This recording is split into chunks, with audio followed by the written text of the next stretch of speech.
Sanibona guys, ngiyaxolisa guys ukuthi kube ngathi ngizo-expose indaba zasendlini, but kunento engangiphathi kahle as umntwana. So guys, thina besihlala nomama nobaba, siyi-happy family. Masiyi-happy family kafika omunye umuntu owesifazane azodestroy family yethu.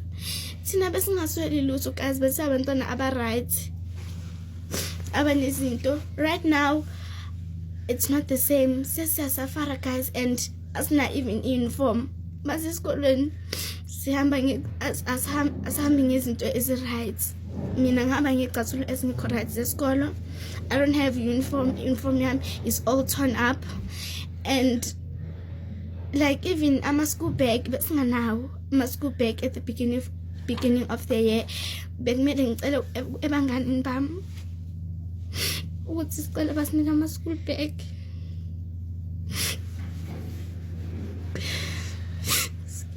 Bekumele sicela ukuthi basiphe leti impahla zokuthi at least sihambe sisigqokile esikoleni uniform, cause asina uniform right. Besihamba nge-transport manje asahambe ngayo anymore. Sesiyawoka and it's very cold.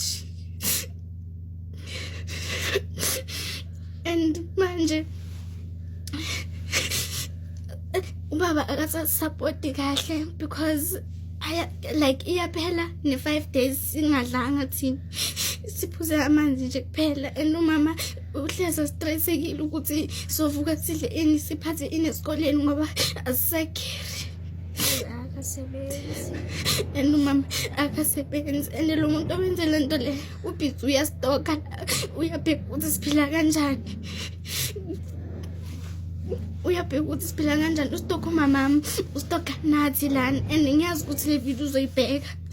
Uyastoka ubheka umamami, ubheka thina, and angazi ukuthi yena ufila kanjani, ufila uhappy la khona yena. Uhappy la khona, akazi ukuthi thina we are broken, thina asisaphathekanga kahle guys, and isabantwana. And mina I'm a firstborn. You don't know how much it takes, you don't know how painful it is to wake up every day. Umntwana ustresseke na ukuthi ayibona ngizodlana esikoleni, kumele uhambe ubheka abangani, ngicela abangani ukuthi guys ngicela ninguphi ukudla. Knowing ukuthi noma ufike endlini akunakuthi uzophuma estrandeni uyocela ukudla, because umuntu nomuntu ubheka indaba zakhe, umuntu nomuntu unabantwana bakhe, unempilo yakhe. And lo muntu lo yenze le nto le, I wonder uhappy na yena ukuthi kumele asibone sisafara kanje thina, singahlali nobaba sihlala nomama ongasebenzi, onganokuthi uzosisapota, uzosisiza, uzosinakekela.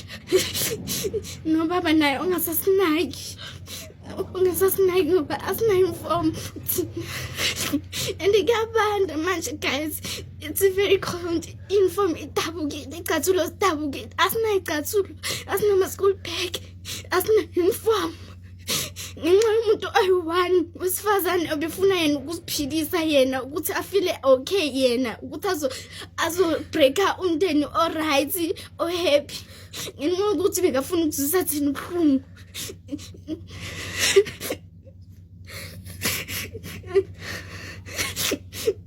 Abantu besifazane abajola namadoda ashadile rubbish.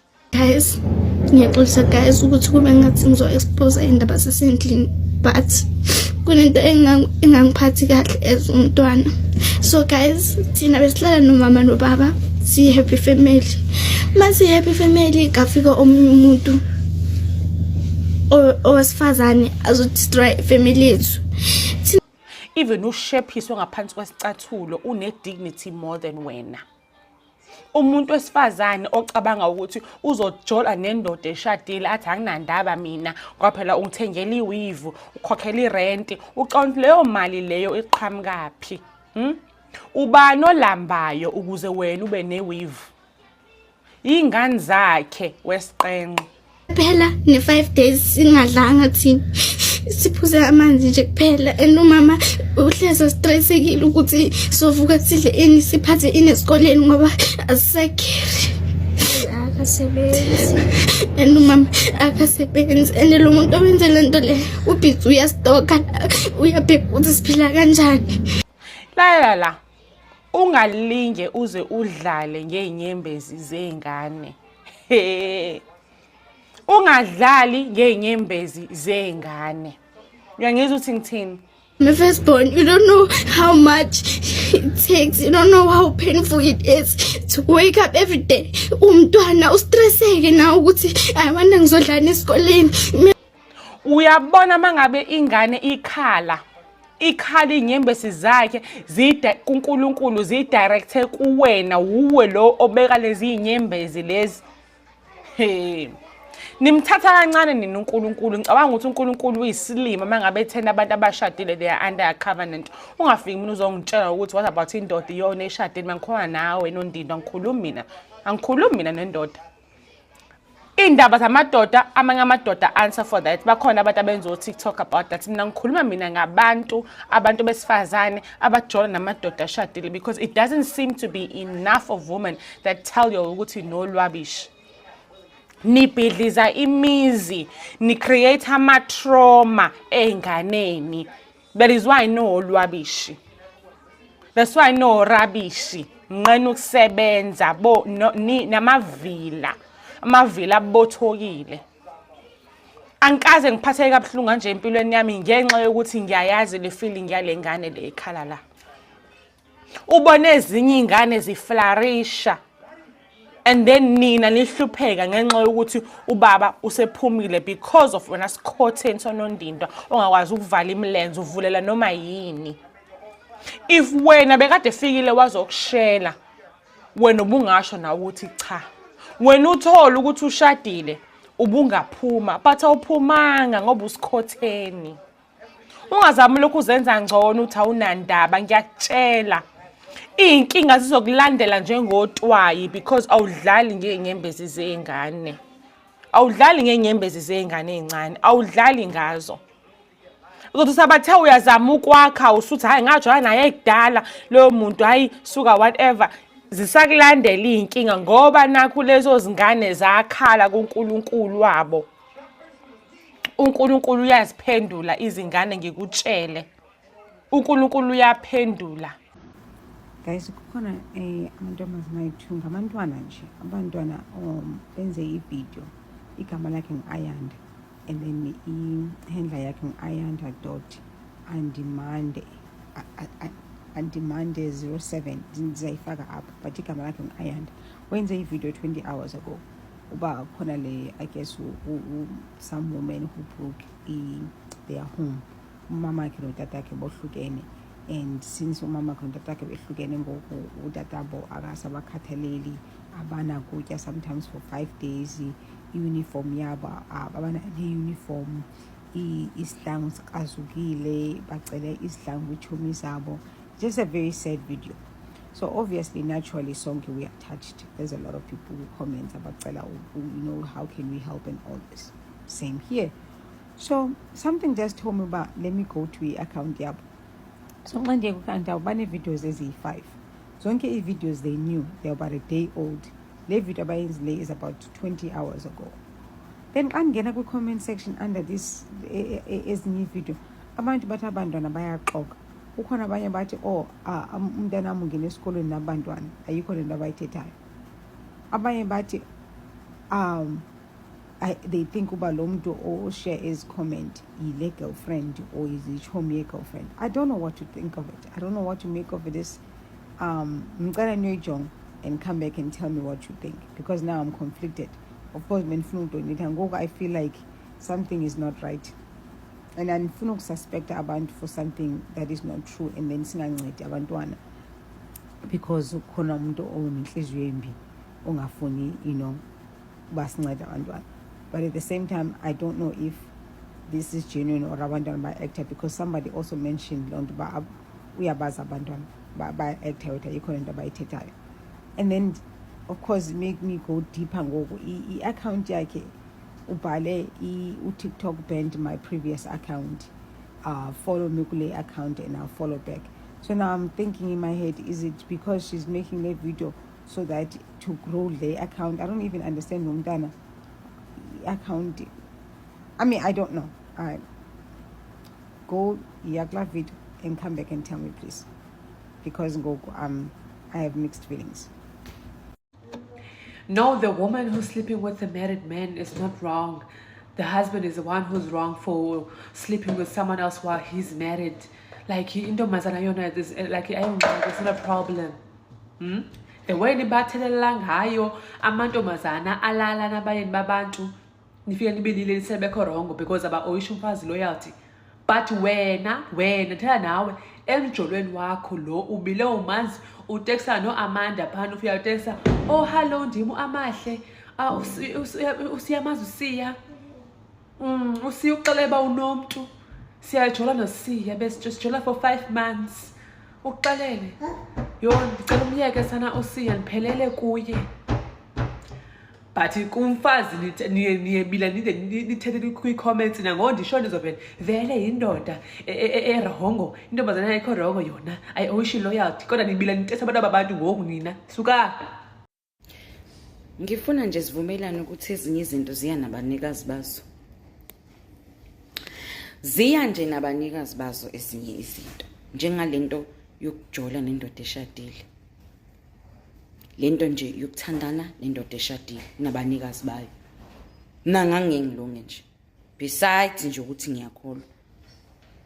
Besides nje ukuthi ngumuntu osensitive nomuntu ongafuni ukuzwisa ubuhlungu. Ngangengilunge. Ngoba ngenkathi sengitshela ukuthi akekho available after 6 nomkakhe, mina ngizovela ngifone ngo-12. Ngo-12 ebusuku sebebonda, sekumnandi kakhulu, vele ngifone.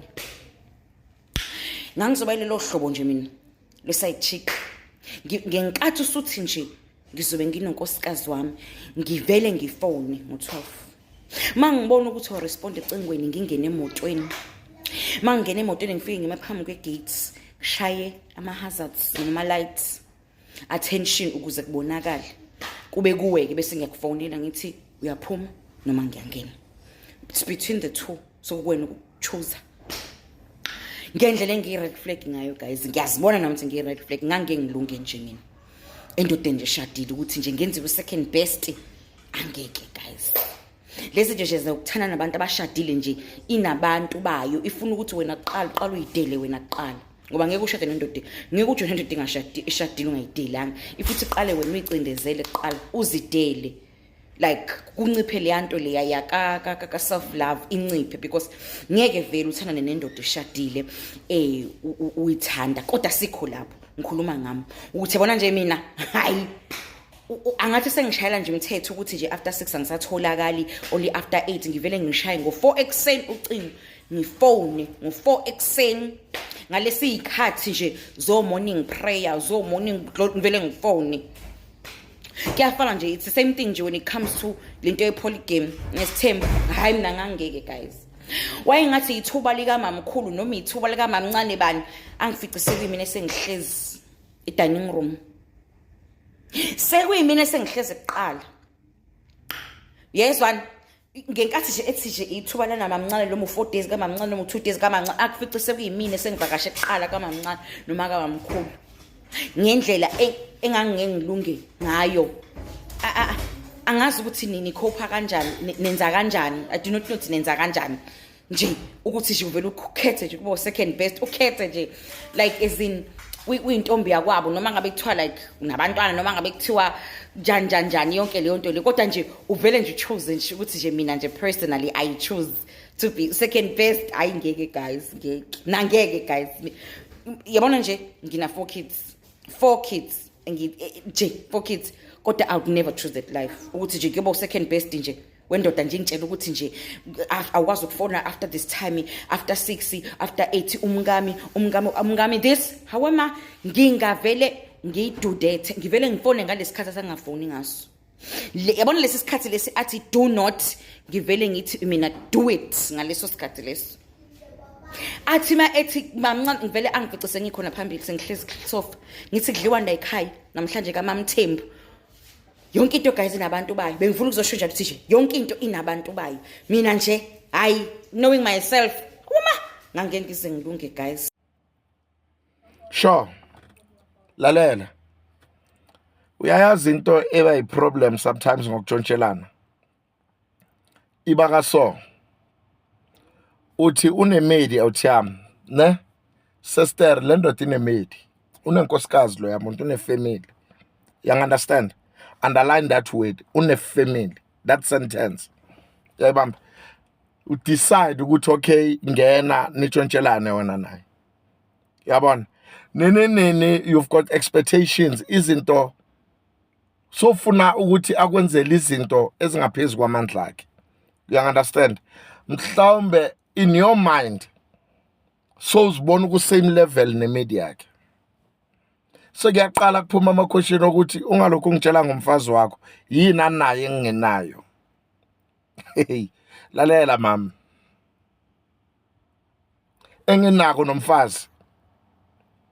It will take us, you and me, it will take us a step ladder of 100 years ukuthi reach. What this man and that woman have and have been through, chances are wena boyobaleka ekuseni. Abanye abafazi out there are soldiers in kuma relationship abo. You understand ukuthi ngithini? Abanye abafazi bayitetengela emahlombe imishado yabo. Mawungaxoxelwa istory why these people are still together. Ungathi mawukhipha igama uthi mina ngabe ngakudala ngahamba. Mina ngincengi indoda ngaleyo ndlela. You understand ukuthi ngithini? Like take for an example. Let me make an example. Generally, ngami personally. Yabona the things that I've put my wife through. Kule skhathi nginaye since from 2012 until 2025. Married from 2016. The things engengamdlulisa kuzo. Njengoba senazilo sabeleni mazi. I'm talking about things okuthi some of y'all bengeke nize nizimele. You understand what I'm saying? Ngingathola umuntu ngijabule kanjani kube yini, but I assure you of one thing. That woman is not going anywhere. That woman is my pride and joy. I am who I am today because of that woman. You understand? Makungathiwa siyafika isikhathi sokuthi ubrother ahlukane nale nkosikazi. Chances are wena osefielding already ekwapwe ngaye. Chances are you won't even make it into the first lineup. You won't even make it to the starting 11. You can't be a keeper on that game. Hayi mara ngizwa wena. You understand? Awungizwa wena. What I'm trying to say to you is ngene emntwini umazi ukuthi unomuntu. Mara tatwethu ungangeni ngenyawo zoyithu.